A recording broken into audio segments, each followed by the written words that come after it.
রাত প্রায় 12টা বাজে। একটা ঘন কালো জঙ্গলের ভিতর দিয়ে হেঁটে আসছি।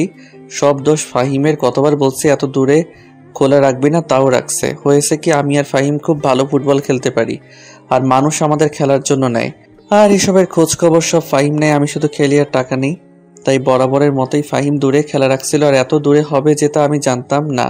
খেলা শেষ করে ওদের মানুষ আমাদের বাড়িতে পৌঁছে দেওয়ার কথা ছিল, কিন্তু মাঝপথে এসে ওদের গাড়ি নষ্ট হয়ে যায়, যার কারণে আমাদের হেঁটে হেঁটে আসতে হয়। আর এই পথে রাতে কোনো গাড়ি চলে না। হাঁটতে হাঁটতে পা ব্যথা হয়ে গেছে। আর ফাহিম আমার বেস্ট ফ্রেন্ড। শালা তোরে মনটা কইতেছে মেরে ফেলি।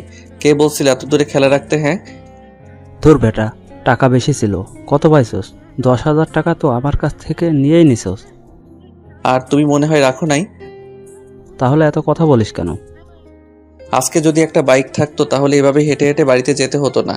আর তুই এটা কি করলি? হ্যাঁ, ওরা আমাদের বাড়িতে দিয়ে আসবে তা না, মাঝপথে ছেড়ে দিছে। আমি কি করব? আমি তো আর ওদের জোর করতে পারি না। আরেকবার দূরে কোথাও খেলা রাখিস। ইস, আমার তো ভয়ে হাঁটু কাঁপছে। সব দিকে শুধু জঙ্গল, কোনো কিছু দেখা যায় না লাইটের আলো ছাড়া। আমি বলছিলাম না মেন রাস্তা দিয়ে যেতে। তুই কি কস না এই রাস্তা দিয়ে গেলে তাড়াতাড়ি হবে? আর এখন ভয় পাও কেন? একদম কথা বলবি না। তোরে আগে বাড়িতে যাই, পরে বুঝতে পারবি। আর তোরা এখন শয়তান বুঝাবে। দেখ ফাহিম, ফাইজলামি করবে না, এমনি অনেক ভয় করছে। আমি শুনেছি এই জঙ্গলের ভিতরে নাকি গলা কাটা ভূত আছে।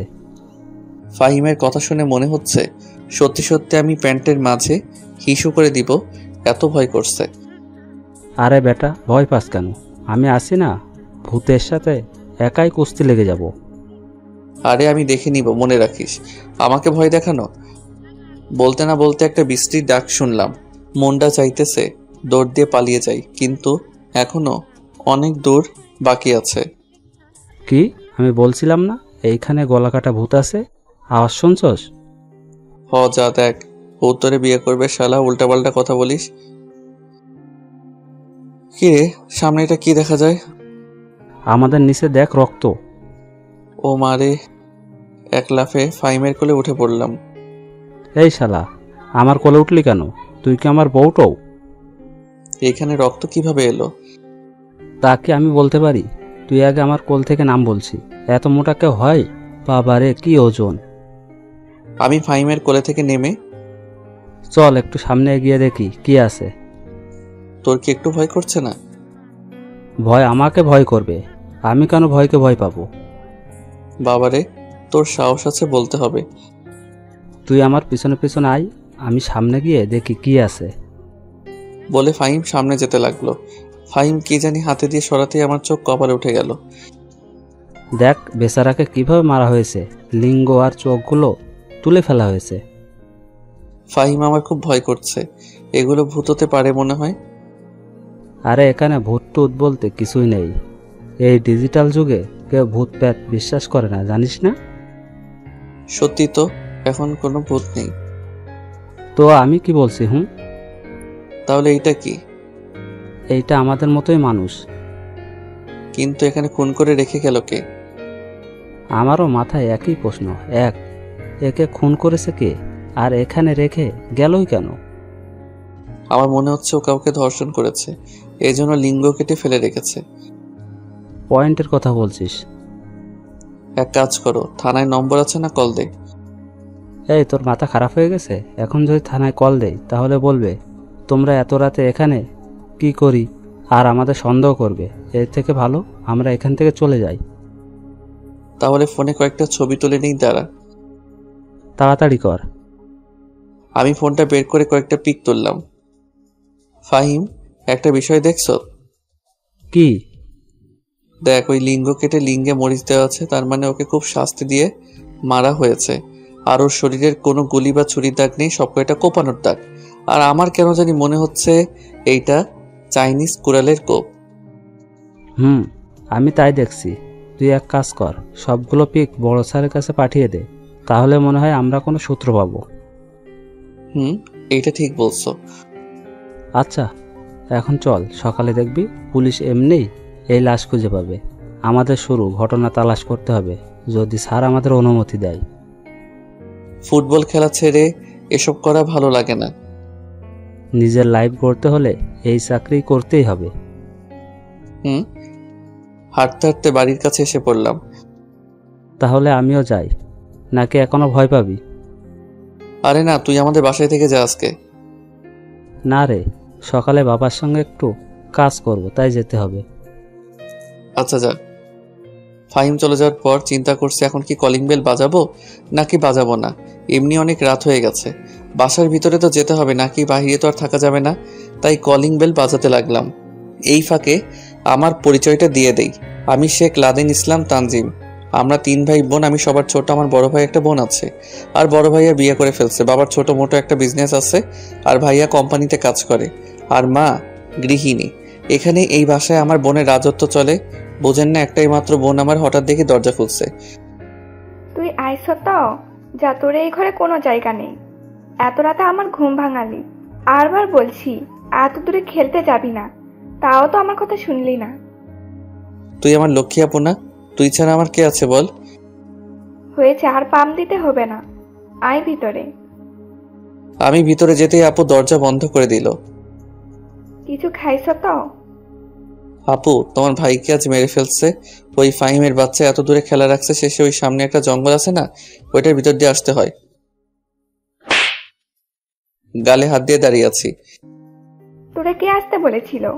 ওখানে কোনো একটা হোটেলে থেকে চাইতি, আর যদি তোর কিছু হয়ে যেত? বলে কান্না করতে লাগলো। আসলেই আমি সবার ছোট তো, এই জন্যই সবাই আমাকে খুব আদর করে, আর সবার থেকে বেশি আপু আমাকে ভালোবাসে। আর এমন হবে না আপু। আপুর চোখের পানি মুছে দিয়ে, তুই দাঁড়া, আমি খাবার আনছি। থাক আপু, তোমাকে আর কষ্ট করতে হবে না, তুমি ঘুমিয়ে পড়ো, আমি নিজেই নিয়ে খেতে পারবো। কোনোদিন তো নিজের খাবার নিজে বেড়ে খেতে দেখলাম না, সে আবার নিজের খাবার নিজে হাতে বেড়ে খাবে। বলে আপু খাওয়া আনতে চলে গেল। আমাকে আপু খাবার বেড়ে দিতেছে। আপু তুমি খাইছো? তোর জন্য অপেক্ষা করতে করতে অনেক রাত হয়ে গিয়েছিল, তাই আম্মু আর আব্বু জোর করে খাইয়ে দিছে। কতদিন বলছি তুমি আমার জন্য অপেক্ষা করবে না, জানো না তুমি? আমি কোনো সময় আসতে পারি, আবার অনেক সময় দেরি হয়ে যায়। আর একদিন দেরি করে দেখিস, পাগুলো ভেঙে ঘরের কোনায় লাগিয়ে রাখবো। আপু, আজকে না জঙ্গলের ভিতরে একটা জিনিস দেখছি। আসলে সব কথা আমি আমার আপুর কাছে শেয়ার করি, আর আপুর কাছ থেকে বুদ্ধি নেই। কি দেখোস? এই দেখো। বলে ফোনের পিকগুলো দেখাতে লাগলাম। তোরে কে বলছে পিক তুলতে? না, ইচ্ছে হয়েছিল তাই তুলছি। ফাহিমের বাচ্চাকে আগে হাতে পেয়ে নি, আমার ভাইকে যেখানে ইচ্ছে সেখানে নিয়ে যাবে, আর তুই এসবের সম্পর্কে কিছু জানিস না। একদম ঝামেলায় জড়াবি না। আরে না, কি যে বলো না আপু, আমি এসবের মাঝে নাই। আচ্ছা আপু, তুমি পিক দেখে কিছু বুঝতে পারলা? এই গত 1 মাস আগে এই ছেলে একটা মেয়েকে রেপ করেছিল, আর যে এই কাজ করেছে খুব ভালো করেছে। তুমি কিভাবে জানো এই 1 মাস রেপ করছিল? থাকিস তো সারাদিন ফুটবলের নেশায়, দেশের খবর তো কিছুই রাখিস না, জানবি কি করে? তাহলে আমারও মনে হয় যে খুন করছে সে খুব ভালো করছে। আমার কেমন জানি এমন মনে হচ্ছে, একে সাধারণ কোনো মানুষ মারে নাই। কিভাবে বুঝলে আপু? ওর শরীরের ভিতরে মরিচের গুঁড়া আছে, দেখ কি লাল হয়ে আছে, আর পা হাতের নখগুলো তোলা ফেলা হয়েছে, আর এইটা দেখ যেই কুড়ালা দিয়ে কোপানো হয়েছে, মনে হচ্ছে এই চাইনিজ কুড়াল বাংলাদেশে নাই। তাই তো আপু। আচ্ছা, তোমার এত বুদ্ধি কিভাবে হলো আপু? মাথা খাটালে সবকিছুই সম্ভব। আপু, আমিও না তোমার মতো বুদ্ধিজীবী হতে চাই। যা, ফুটবল খেলে বুদ্ধিজীবী হ। আমরা দুইজন বুদ্ধিজীবী আপু। তুমি হলা পড়ার বুদ্ধিজীবী, আর আমি হইলাম ফুটবল খেলার বুদ্ধিজীবী। বাংলাদেশের সরকারের উচিত আমাদের দিয়ে নতুন জিনিস তৈরি করা। কি বুদ্ধিজীবী যে তুই? মাথায় গোবর ছাড়া আর কিছুই নেই। এভাবে বলো কেন আপু? তোমার ভাই দেখিও একদিন অনেক বড় কিছু করবে। দোয়া করি ভাই, এখন যা ঘুমা। আচ্ছা আপু। বলে ঘুমাতে চলে গেলাম। আমি একটা জিনিস বুঝি না, আপু সবকিছু দেখেই বুঝে ফেলে। চিন্তা করতে করতে ঘুমিয়ে গেলাম। সকালে যখন ঘুম ভাঙলো তখন দেখি অনেক বেলা হয়ে গেছে। ফ্রেশ হয়ে বাইরে এসে দেখি সবাই টিভির সামনে কি জানি দেখছে। যেই আমি টিভির নিউজ দেখছি, একেবারে অবাক হয়ে গেলাম। একটা মেয়ে মুখে মাস্ক লাগানো, হাতে একটা চাইনিজ কুড়াল, আর এই কুড়াল দিয়ে একটা ছেলেকে কুপিয়ে কুপিয়ে অনেকগুলো টুকরো করে এগুলো বড় একটা কড়াইতে তেল লাল টুকটুকে হয়ে আছে, সবগুলো কড়াতে ফেললে বলছে। কি অবাক হয়ে গেলেন? আমি এই শহরের লেডি মাস্তান। আজকে থেকে যাতে সবাই আমাকে ভয় পাবে, এই জন্য লাইভে আসলাম। আর কেউ যদি আমাকে ভয় না পায়, তাহলে এইভাবে মেরে কড়াইতে ফেলে ভাজি করে খাবো। পাশে অনেকগুলো মেয়ে, সবার হাতে রক্ত মাখানো, সবাই শয়তানি হাসা হাসছে। মনে হয় মাস্কের ভিতরে। আর একটু পর মেয়েটা লাইভ থেকে চলে গেল। আমি এসব দেখে কখন যে মাটিতে লুটিয়ে পড়লাম মনে নেই। যখন জ্ঞান ফিরল তখন দেখি আমি আপুর কোলে রেখে শুয়ে আছি। আম্মু আর ভাবি আমার মাথায় পানি ঢালছে। কি হলো ভাই, ঘুম থেকে উঠেই কি না কি দেখে অজ্ঞান হয়ে গেলা কেন?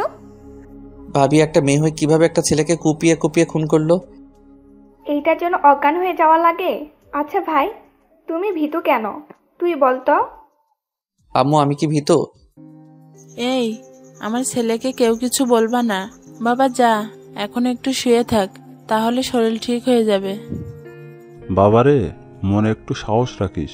এত ভয় পাইলে তো আর চলতে পারবি না। আমিও এটাই বলি। দূর, আমার মাথা কিন্তু গরম হয়ে যাচ্ছে তোমাদের কথা শুনে। এই সবাই চুপ কর তো। যা ভাই, তোর রুমে যা। আমি আমার রুমে এসে যেইমাত্র শুইলাম তখনই দেখি ফোনটা বাজতেছে। আমি ফোনটা হাতে নিয়ে রিসিভ করতেই, কি খবর লাদেন? আগে খবর রাখবে, এটা টিভিতে কি দেখলি? এটা খুব ভয়ঙ্কর। কিভাবে এটা করলো আমি তাই চিন্তা করছি। না জানি স্যার কখন কল করে বসে থাকে। শেষমেশ দেখবি রহস্য আমাদেরই বের করতে হবে। আজকে তো আমি এই নিউজটাই অজ্ঞান হয়ে গেছিলাম। আমি বুঝলাম না তোরে স্যার কেন এই চাকরি দিছে, তাও আবার আমাদের তোর আন্ডারে কাজ করতে হয়। আচ্ছা তুই এত ভয় পাস, তারপরেও তুই আমাদের সিনিয়র কিভাবে? আর বুঝলাম না স্যার কি দেখে তোরে চাকরি দিছে। এটা তোর জানতে হবে না, সবকিছু সবার জানা লাগে না। আমি না তোর বেস্ট ফ্রেন্ড? বল না আমাকে।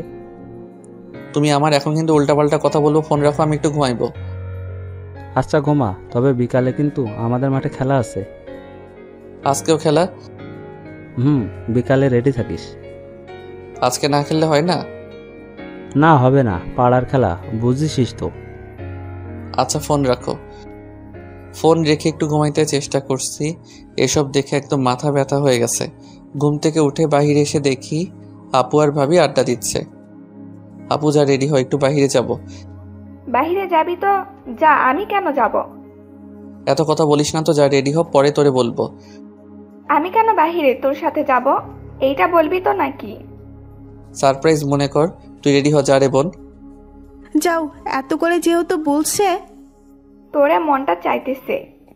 হি হি হি। আসলে আপুর ফোনটা এত বেশি ভালো না, আর আপু ফোন কিনতে চায় না, তাই আমি আজকে আপুকে ফোন কিনে দিব। যা ভাই, আমার জন্য কিন্তু ফুচকা নিয়ে এসো। তোমার জন্য বাজার থেকে কুত্তারও গু কিনে আনবো। ছি ছি, কি সব বলো না। আর আমার হাতে মাইন না খেতে চাইলে নিয়ে আসবি কিন্তু মনে করে। সবাই খালি আমাকে মারে, আজকে আমি সবার ছোট বলে। কে আমার ভাইকে মারে? কেন আমি মারবো? তাহলে আমি একটা লাঠি আনবো, ভাবি যাতে তুমি মারতে পারো। আপু তুই যেও, ধর আজকে আর বাহিরে যাব না। এখন কিন্তু সত্যি সত্যি মাইর খাবি, চল বলছি। চল আপু। বাহিরে এসে সরাসরি একটা মার্কেটে ঢুকলাম। ফোনের দোকানে গিয়ে আপুর জন্য একটা ভালো ফোন কিনে বাড়ির দিকে আসছি। আপু কোনো কথা বলে নাই, শুধু চেয়ে চেয়ে দেখছে। আপু ফুচকা খাবি? খাওয়া যায়, চল। ভাবির জন্য কতগুলো ফুচকা কিনে বাড়ির দিকে যেতে লাগলাম। বাড়িতে আসার পর আপু, বল। এই নে, এই ফোনটা তোর জন্য কিনছি। কে একটা ভাঙা ফোন চালাস? আসলে আম্মু ঠিকই বলতো, তোর ভাই এখন বড় হয়ে গেছে। তাহলে কি আমি সারা জীবন ছোট থাকবো? কিন্তু তুই এত টাকা কিভাবে পেলি? ফুটবল খেলে জমিয়েছি। আপু এসে আমাকে জড়িয়ে ধরে। অনেক অনেক ধন্যবাদ আমার ছোট ভাই। আচ্ছা ধন্যবাদ দিতে হবে না। ভাবি এই নাও তোমার ফুচকা। দাও দাও। ভাবিকে ফুচকা দিয়ে রুমে এসে রুমের দরজাটা ভালো করে বন্ধ করলাম। কম্পিউটার অন করে খুঁজতে লাগলাম কে বা কারা এই মেয়ে গ্যাং লিডার। আমি বড় স্যারের কাছে কল দিলাম। এই স্যার আবার খুব ভালো, আমাকে নিজের ছেলের মতো দেখে। আসসালামু আলাইকুম, কেমন আছেন স্যার? এই তো আলহামদুলিল্লাহ, তবে এখন থেকে আর ভালো নেই। কেন স্যার, কি হয়েছে? দেশের কি অবস্থা দেখছো? একটা মেয়ে গ্যাং লিডার হয়ে এত কিছু করছে, আমরা কিছুই করতে পারছি না। স্যার আমি খোঁজখবর নিতেছি, আর এই মেয়ে গ্যাংয়ের বিষয়টা আমার আন্ডারে দিয়ে দেন, সব আমি সামলে নেব। আমি জানতাম তোমার মতো মানুষ দ্বারাই সম্ভব। আমি বড় স্যারের সাথে কথা বলে সবকিছু ব্যবস্থা করছি, আর তোমাকে এখনো কেউ চিনতে পারে নাই, এমনকি তোমার আন্ডারে যারা কাজ করে তাদেরকেও। জি স্যার, এই জন্যই আমি চাই এই রহস্যের সমাধান করতে। আমি রাতে ফোন করে তোমাকে জানাবো। ধন্যবাদ স্যার। স্যার ফোন রেখে দিল। আজ অনেকদিন পর একটা রহস্যময় মিশন পাবো ভাবতেও খুব ভালো লাগছে। রহস্যের সাথে আরো রহস্য। বিকেলে রেডি হয়ে যেই বাসা থেকে বের হবো তখন দেখে আম্মু সামনে এসে বলল, কিরে বাবা, কই যাস? পাড়ায় ফুটবল খেলা আছে, যেতে হবে। না বাবা, আজকে যেতে হবে না, পরে তুই অসুস্থ হয়ে পড়বি। আরে না আম্মু, এমন কিছু হবে না। আচ্ছা যা, তবে সাবধানে। আচ্ছা আম্মু। আমি বাসা থেকে বের হয়ে ফাহিমকে কল দিলাম, কিন্তু ফাহিম কল রিসিভ করছে না। আরে বেটা, আমাকে কি তুই দেখতে পাস নাই? ও, তুই তাহলে এখানে? তোরে নিতে আইছিলাম, যদি তুই না যাস। সাবধান, আমার আপুর সামনে যাবি না, তাহলে কিন্তু তোরে এমন মাইট দিবে শেষ করে ফেলবে। ও মা, তা কেন রে? আমাকে যে যেখানে সেখানে নিয়ে যাস। আর ওই দিন রাতে দেরি করে বাসায় গেছি দেখে আপু অনেক রেগে গেছে। এসব দোষ মনে হয় আমার? এত কথা বলে লাভ নেই, আগে চল, পরে দেরি হয়ে যাবে। মাঠে এসে দেখি সবাই রেডি আছে, আর খেলা দেখতে আজকে দেখি অনেক মানুষ আইছে। লাদেন, আজকে কিন্তু জিতাইয়া দিতে হবে। আর এসব চিন্তা করিস না, আজ পর্যন্ত আমাদের কেউ হারাতে পারছে বল? শুনছি ওরা সবাই নাকি ক্লাবে খেলে, সব কয়টারে ভাড়া করে আনছে। ও তাহলে এই ব্যাপার, আমাকে আগে বলবি না? আমি কয়েকটাকে আনতাম। আরে মামা, এসব কিছুই না, আমরা কি কম নাকি? তুই আর ফাহিম শুধু আমাদের সামনে থাকবি। এ কথা যেভাবে হোক আমাদের জিততে হবে। পাবেল ঠিক বলছে। আচ্ছা চল দেখি কি হয়। তো খেলা শুরু হয়ে গেছে। অনেক কষ্ট করে ওদের একটা গোল দিতে পারছি। হঠাৎ আমার নজর পড়লো মাঠের এক সাইডে একটা মেয়ে দাঁড়িয়ে দাঁড়িয়ে হাসছে। হাসিটা এত সুন্দর লাগছে আমার কাছে, বলে বোঝাতে পারবো না। আর যখন মেয়েটার উপর নজর পড়লো তখন দেখি মেয়েটা হালকা কালো। আমি মনে মনে চিন্তা করছি, সবাই তো সুন্দর মেয়ে বিয়ে করে, আমি না হয় কালোই মেয়ে বিয়ে করব। আসলে আমি ওর হাসির মায়ায় পড়েছি। প্রথম দেখে কাউকে এত ভালো লাগছে, হঠাৎ দেখি কে জানি আমাকে ধাক্কা দিতেছে। কে? আরে বেটা, তুই ওই দিকে তাকিয়ে কি দেখিস? সেই কখন থেকে দেখি তাকিয়ে আসো। না এমনি। আমি তো একটা রহস্যের গন্ধ পাচ্ছি। তোরাও না? আচ্ছা চল, আজকে সবাই মিলে আড্ডা দিব। আচ্ছা চল, তাহলে তো মজাই হবে। আমি আবার আড়াল চোখে মেয়েটার দিকে তাকালাম, কিন্তু কই গেল মেয়েটা? দূর, একটা ছবি তুলে রাখলাম। আচ্ছা সে যাই হোক, মেয়েটাকে দেখলেই তো আমি চিনতে পারবো। কই যাবে, খুঁজে তো বের করবই। সবাই মাঠের এক কোণায় বসে। বন্ধু, আজকে উল্টোপাল্টা জিনিস খাবো, অর্ডার দিছি, আসতেছে। দেখ, এসব খাইলে তোরা খা, আমি এসবে নাই।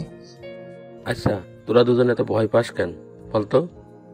শোন ভাই, এসব আমরা খাই না, আমাদের ভালো লাগে না। আচ্ছা লাদেন, তুই প্রেম করবি না? করবো তো, তোর শালির সাথে। আর তুই তো এখনো বিয়েই করস নাই। দেখ কেমন মজা করছে। মজা করছি? তোরা তাহলে মনে হয় প্রেম করস?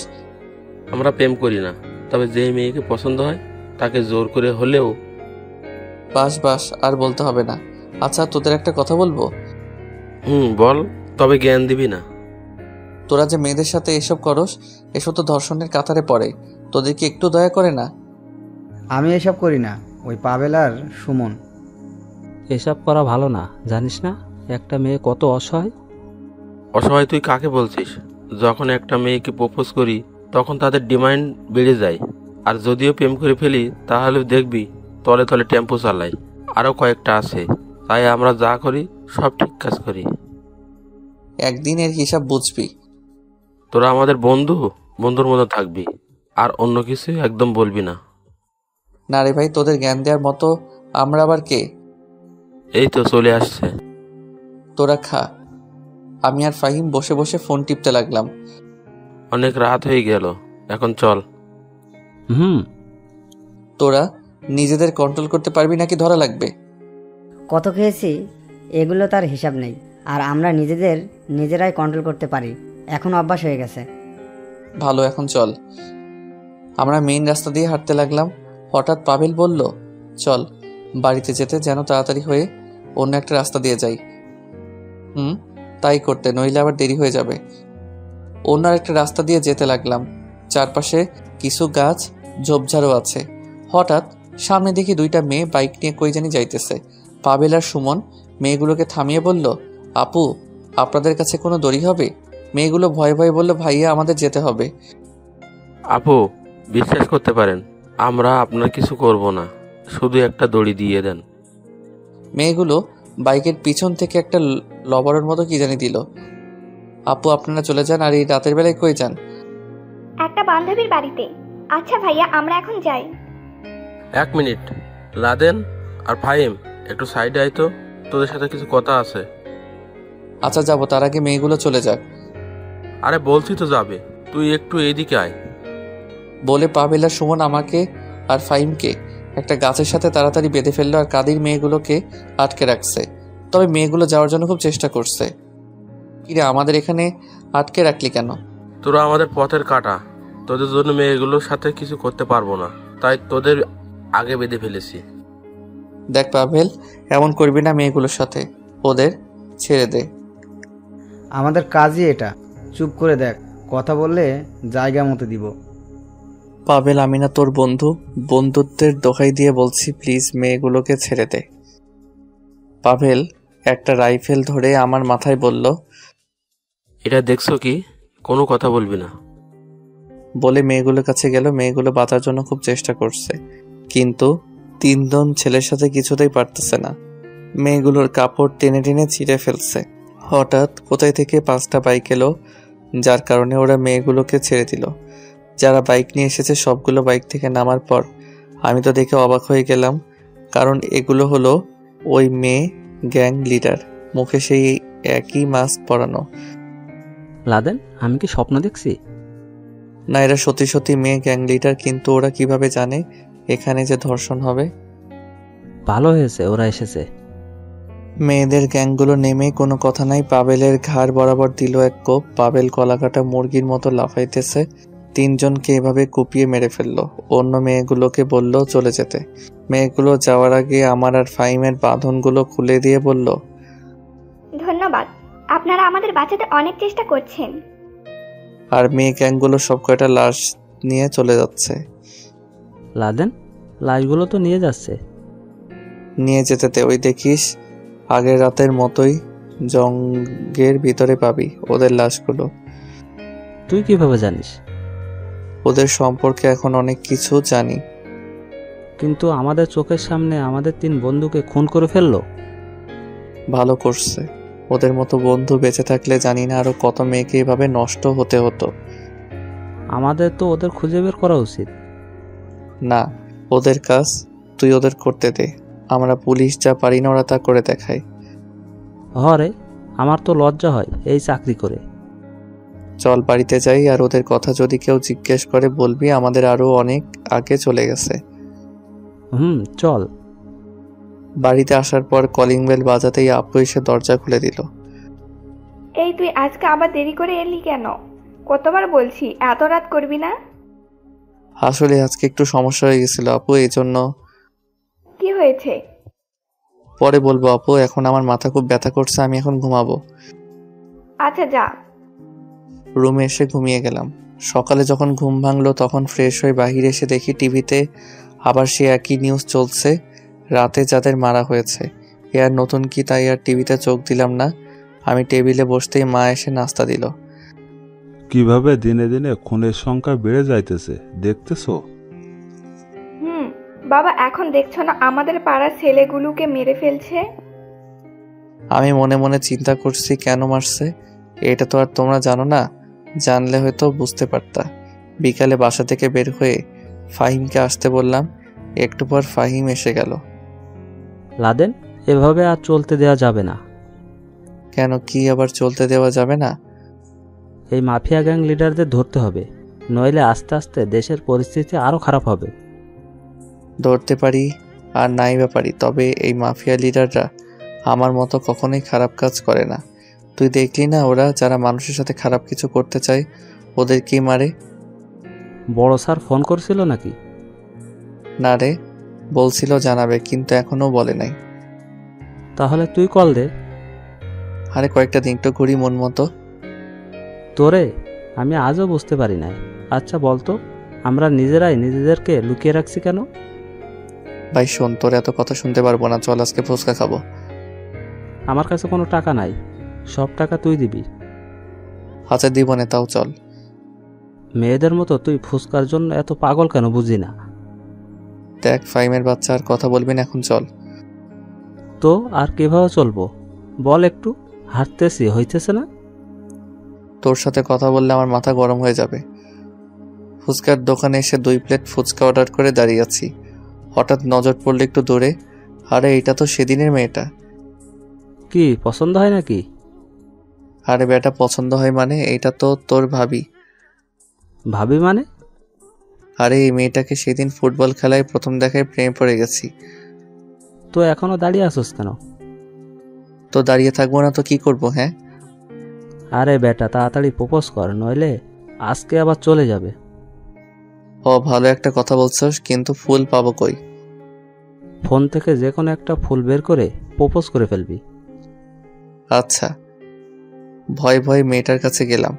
বান্ধবীদের সাথে মেয়েটা কথা বলছিল, আমাকে দেখে। কিছু বলবেন? বলতে তো চাই অনেক কিছুই। মানে? আচ্ছা প্রথমেই আপনার নামটা জানি, আপনার নাম কি? বান্ধবীগুলো বলল, এই মিতু চল তো, এখানে দাঁড়িয়ে থাকা যাবে না। ও তার মানে আপনার নাম মিতু, খুব সুন্দর নাম। আর আমার নাম শেখ লাদেন। আর একটু দাঁড়ান, আপনাকে একটা কথা বলার ছিল। তাড়াতাড়ি বলেন, কি বলবেন? আপনাকে যে আমি পছন্দ করি সেটা জানেন? কি? সত্যি। এখন মনে হচ্ছে আমার বুকে অনেক সাহস জমে গেছে। আজকে আমাকে মাত্র দেখালেন, আবার বলেন পছন্দ হয়েছে? না, আপনাকে আমি ওই কালকে ফুটবল খেলায় দেখছি, কিন্তু পরে আপনি চলে গেলেন। দেখুন, এসব আমি মোটেও একদম পছন্দ করি না। তোমাকে আমি রানী করে রাখবো। বাবা, প্রপোজ না করে সরাসরি বিয়ের কথা বলছেন? I love you. এটা তো শুধু সিম্পল, এইভাবে কেউ প্রপোজ করে? বাকিটা না হয় বাসর ঘরে করব। কিন্তু আমি দেখতে যে সুন্দর না? আমার কাছে আপনি বিশ্বসেরা সুন্দরী। আমার থেকে এখানে আরো অনেক সুন্দর সুন্দর মেয়ে আছে। জানেন পৃথিবীতে মেয়ের সংখ্যা কত বেশি? ছেলেদের সংখ্যার চেয়েও বেশি। একটা ছেলে যদি 4টা করে বিয়ে করে, তারপর অনেক মেয়ে থেকে যাবে ছেলের অভাবে। আর পৃথিবীতে এত এত মেয়ে থাকতে সে আপনাকেই আমার পছন্দ, কারণ আমার চোখে মনে হয় না যে আপনার থেকে আমি আরো কাউকে বেটার পাবো। আর আপনি যদিও ফিরিয়ে দেন আমাকে, তাহলে বারবার ফিরে আমি তোমার কাছে আসব, কারণ তুমি যে আমার প্রথম ভালোবাসা। কথা বলতে তো দেখি খুব পারেন। না, আমি সব সত্যি বলছি। আমাকে বিয়ে করলে সবাই বলবে আপনার বউ কালো। মানুষের কথায় আমার কিছু যায় আসে না। কিন্তু আমি যে ভালো না। আমার ভালোবাসা দিয়ে ভালো করে দিব। আমি একটা খারাপ মেয়ে। বিয়ের পর আমি তোমাকে ভালো করে দিব। কেন বুঝতেছো না? আমার লাইফ আর তোমার লাইফ এক না। এত কিছু আমি বুঝতে চাই না, তোমাকে আমি ভালোবাসি। এখন এই মুহূর্তে শুধু এটাই বুঝি। দেখো, তোমাকে আমি ভালো করে বলছি, তুমি আমার সাথে থাকতে পারবে না। তোমাকে আমি ভালোবাসি আর কি থাকতে পারবো না? হ্যাঁ, তুই শুধু একবার রাজি হয়ে দেখ। বুঝছি তুমি পাগল হয়ে গেছো। হ্যাঁ, তোমার ভালোবাসায় আমি পাগল হয়ে গেছি, শুধু একবার রাজি হও না। তোমাকে তো আমারও পছন্দ হয়, কিন্তু আমার কাজগুলো যে মানুষকে খুন করা। দেখো, এত চিন্তা করতে হবে না, শুধু একবার হ্যাঁ বলো, আর কিছু লাগবে না। কিন্তু কোনো কিন্তু শুনতে চাই না। আমার কিছু শর্ত আছে। সব শর্ত আমি মানবো, তুমি শুধু বলো। আমি কি করি বা আমার কাজ কি, এইসব কিছুই তুমি কখনোই জানার চেষ্টা করবা না। বান্ধবীগুলো বলল, কি বলছিস মিতু? কেন অযথা একটা ছেলের জীবন আমরা নষ্ট করব? সবকিছুতেই আমি রাজি, এখন তো বলো হ্যাঁ কি না। I love you too. আমাকে কে আর পায়? মিতুকে জড়িয়ে ধরলাম খুব জোরে। আহা, জড়িয়ে ধরার যে কি একটা ফিলিংস, জানলে আরো আগে কারোর সাথে প্রেম করে ফেলতাম। এই কি করছো? ছাড়ো বলছি। আমি মিতুকে ছেড়ে দিলাম। আমার অনুমতি ছাড়া কখনোই আমাকে টাচ করবা না। গার্লফ্রেন্ডকে জড়িয়ে ধরতে আবার অনুমতি লাগে? হ্যাঁ, লাগবে। আচ্ছা, সমস্যা নেই, ধরবো না। তবে এখন কি তোমার পাশে আমি বসতে পারি? মিতু আমার চোখের উপরে তাকিয়ে আবার নিচে তাকিয়ে বলল, বসো। আমি কি মিতুর শরীরের সাথে আমার শরীর মিশিয়ে বসলাম। তোমাকে একটা কথা বলবো? বলো। তোমার পায়ের উপর কি আমি একটু শুইতে পারি? না, এটা কিন্তু বেশি বাড়াবাড়ি হয়ে যাবে। আমি বুঝলাম তুমি কখনোই বলবা না, তাই আমি মিতুর কোলে মাথা রেখে শুয়ে পড়লাম। জানো, আজকে আমি আমার ভালোবাসার মানুষকে আমার নিজের করে পাইছি। আজ আমি অনেক অনেক খুশি। মিতু মনে মনে বলল, তোমাকে ভালোবাসতে মন তো চায় আমারও, কিন্তু আমার হাত পা যে বাঁধা, তোমাকে তো আর মিথ্যে ভালোবাসার আশা দিতে পারি না। কি চিন্তা করো তুমি একটু পর পর? না না, কিছু না। তোমার ভালো লাগছে না? লাগছে। আচ্ছা, আমাকে পেয়ে তুমি খুশি তো নাকি? খুশি হব না কেন? আমি মিতুকে জড়িয়ে ধরে অন্যদিকে ঘাটটা নিয়ে দেখি ফাহিম বলতেছে, সাব্বাস বন্ধু, কাজের মতো একটা কাজ করছস। আর মিতুকে জড়িয়ে ধরার কারণে মিতু কেমন জানি ছটফট করছে। কি হয়েছে? না না, কিছু না। হঠাৎ কোথায় থেকে 10-11টার মতো পুলিশের গাড়ি এসে আমাদের চারদিক ঘিরে ফেলছে। সব কয়টা পুলিশ গাড়ি থেকে নেমে রাইফেল আমাদের দিকে তাক করে আছে। আমি লাফ দিয়ে উঠে পড়লাম। বড় স্যার মাইক দিয়ে বলছে, দেখো মিতু, তুমি যে গ্যাং লিডার আমরা সব জেনে গেছি, আর তোমার সম্পর্কে আরো অনেক তথ্য আছে আমাদের কাছে। আশা করি তুমি আমাদের কাছে আত্মসমর্পণ করবে। আর লাদেন, তুমি এদিকে আসো। বিশ্বাস করেন ভাই, কয়েক মিনিটের জন্য আমি মনে হয় মারা গেছি। কি শুনলাম নিজের কানে মিতু নাকি গ্যাং লিডার, আর আমি কিনা শেষমেশ একটা গ্যাং লিডারের সাথে প্রেম করছি। মিতুর বান্ধবীগুলো বলল, আমরা আগেই বলেছিলাম এখান থেকে চল, এখন কি করবি? সবাই যেহেতু জেনে গেছে আমি গ্যাং লিডার, তাহলে তো একটু দেখাতেই হয় আমার পাওয়ার। দেখো মিতু, আমি তোমাকে ভালোবাসি, কিন্তু তুমি যে সেই গ্যাং লিডার তা আমি জানতাম না। তুই শুধু আত্মসমর্পণ করো, আমি তোমাকে নির্দোষ প্রমাণিত করব, আর তোমাকে বিয়েও করব। আমার তো এখন অনেক কিছু করার বাকি, আর তোর ভালোবাসা, আমার জীবনে কোনো ভালোবাসা নেই। তাহলে এতক্ষণ যে বলছিলে? মিতু, আমাকে গুলি করতে বাধ্য করবা না। মিতু আমার কাছে এসে আমার কপালে বন্দুক ধরে। কেউ আর এক পা এগোলে ওর কপালে গুলি করব। আমি শুধু মিতুকে তাকিয়ে দেখছি কিভাবে ও পারলো আমার মাথায় রাইফেল ধরতে। এই সবাই রাইফেল নিচে নামাও। মিতু আমাকে নিয়ে একটা গাড়িতে তুলল। লাদেনকে নিয়ে যাও, তোমাকে ছেড়ে দিব। আমি তো এত বোকা না। লাদেন, তুই ভয় পাস না, আমরা আসতেছি, তুই চিন্তা করিস না। মিতুর বান্ধবী গাড়ি চালাচ্ছে আর আমি মিতুর দিকে তাকিয়ে আছি। মিতু ভালোবাসার এই প্রতিদান দিলে? ভালোবাসা কিসের রে? আমার জীবনে কোনো ভালোবাসা নাই। আমি তোমাকে অনেক অনেক ভালোবাসি, প্লিজ এসব কাজ করা ছেড়ে দাও। মিতু আমার চোখের দিকে তাকিয়ে আছে। বিশ্বাস করো, আমি তোমাকে ছাড়া বাঁচতে পারবো না। মিতু আমাকে জড়িয়ে ধরে আর বলল, আমারও তোরে খুব পছন্দ হয়, কিন্তু কিভাবে কি করব বল, আমি যে কেউ মাফিয়া। এসব পথে চলা ছেড়ে দাও তুমি। মিতু কোনো কথা বলল না, আমাকে একটা খালি গোডাউনে নিয়ে এলো। মিতু আমার পিছনে পিছনে আসছে। আমাকে পাহাড় দিতে হবে না, আমি কোথাও যাব না। আয় আমার সাথে। মিতু গোডাউনের ভিতর নিয়ে গেল। দেখি এখন অনেক মেয়ে আছে। আমি ফোনের ক্যামেরাটা আস্তে আস্তে অন করলাম। এখানে যে কয়টা মেয়ে দেখতে পেলি, সবাইকে তোর মতো ছেলে ধর্ষণ করেছে। ওরা সবাই মারা যাইতেছিল, সবাইকে আমি এখানে নিয়ে আসছি, আর ওদের যারা ধর্ষণ করেছে সব কয়টাকে মেরে ফেলেছি। এখন বল, এখানে আমার কি কোনো দোষ আছে? ছোটবেলা থেকেই মা বাবাকে হারিয়েছি, কারোর ভালোবাসা পাই নাই। এই পথে পথে আমার জীবন কাটাতে হয়েছে, আর নারীদের উপর এই অত্যাচার দেখে আমি সহ্য করতে পারি নাই, তাই এই পথ আমাকে বেছে নিতে হয়েছে। আমি মিতুর কথা শুনে মিতুকে জড়িয়ে ধরলাম। আমাকে মাফ করে দাও, আমি বুঝতে পারি নাই আসলেই তুমি যা করো সব ভালো কাজ। মিতু আমাকে জড়িয়ে ধরে আর বলল, তোমাকে এখানে আনার জন্য সরি। এখন এখান থেকে চলে যাও। সুমাইয়া, ওরে দিয়ে আয় তো। না, আমি এখন থেকে আজকে যাব না, তোমার সাথে থাকবো। আর তুমি এই কাজ ছেড়ে দাও, আমি কথা দিচ্ছি আমি আর আমাদের সমাজে এই কাজ কখনো হতে দিব না। তুমি পারবা না, তুমি একা কি করবা? আমি একজন পুলিশ। মিতু আমাকে ছেড়ে দিয়ে বলল। কি বললি তুই? তবে তোমার এই কাজকে আমি সমর্থন করি।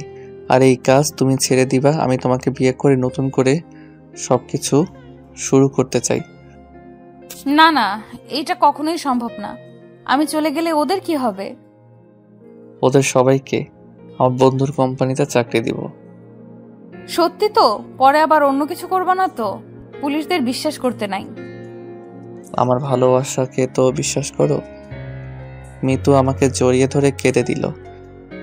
অনেক ভালোবাসি যে তোমাকে, তোমার জন্য আমি আমার জীবনটাও দিয়ে দিতে পারি। কোনোদিন মাঝপথে ছেড়ে দিবা না তো? আমার বুকে যতদিন নিঃশ্বাস আছে ততদিন তোমাকে আগলে রাখবো। আমার মতো একটা এতিম মেয়ের জন্য এত কিছু কেন করছো? এই সাবধান, আমার বউকে এতিম বলবা না। বিয়ে করার আগেই বউ হয়ে গেলাম কিভাবে? বিয়ে করি নাই তো কি হয়েছে, বিয়ে তো করবই নাকি। আচ্ছা, তুমি বাড়িতে যাবা না?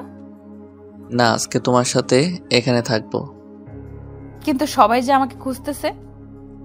দাঁড়াও, আমি দেখতেছি বলে স্যারের কাছে কল দিতেই। লাদেন, তুমি ঠিক আছো তো? জি স্যার, আমি ঠিক আছি, তবে আপনার সাথে আমি কিছু কথা বলতে চাই। বলো। স্যার, আমি মাফিয়া গ্যাং লিডারকে বিয়ে করতে চাই। কি বলছো? ও তো একজন অপরাধী। স্যার, একজন যদি অপরাধ করে আর সে যদি এখন ভালো হতে চায়, তাহলে কি তাকে ভালো হতে দিবেন না?